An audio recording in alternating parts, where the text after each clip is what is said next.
Готовность нового водозабора в Якутске составляет около 90%. Строительство идет по плану.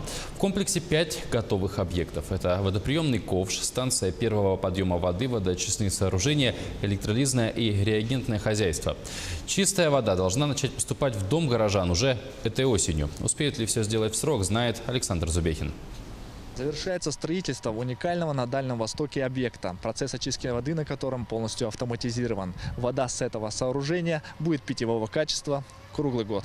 Мощность нового комплекса 110 тысяч кубометров воды в сутки. При этом отмечу, сейчас город максимально потребляет свыше 70 тысяч. Водоочистные сооружения состоят из 2 линий. Глубокая химическая очистка воды сделает ее питьевой.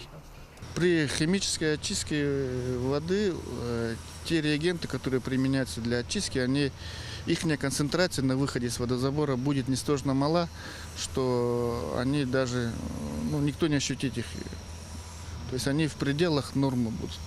То есть даже в разы меньше предусмотренных норм. Подходит к концу отделка административных и промышленных помещений. В августе стартует первый этап пусконаладочных работ, в ходе которого проверят электроприводы и датчики на предмет работоспособности и контакта с управляющим центром. 18 августа специалисты планируют начать второй этап пусконаладочных работ. Во время пусконаладочных работ объем воды будет постоянно наращиваться, обрабатываемый, и эта вода будет уже в ближайшее время сбрасываться. Потом уже, когда процесс очистки будет налажен, качество воды уже будет обеспечено, тогда уже будет подано в город. Общая сметная стоимость объекта порядка 5 миллиардов рублей. Это кредитные средства банка, собственные ресурсы предприятия, в том числе деньги из бюджета Якутии. Сегодня, все вот эти накладные, будем говорить, расходы, заложенные,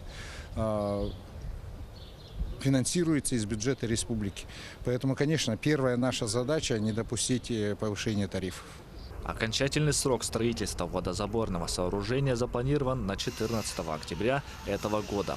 С этого времени вода питьевого качества в полном объеме начнет подаваться в Якутск. Александр Зубехин, Владимир Павлов, Якутск.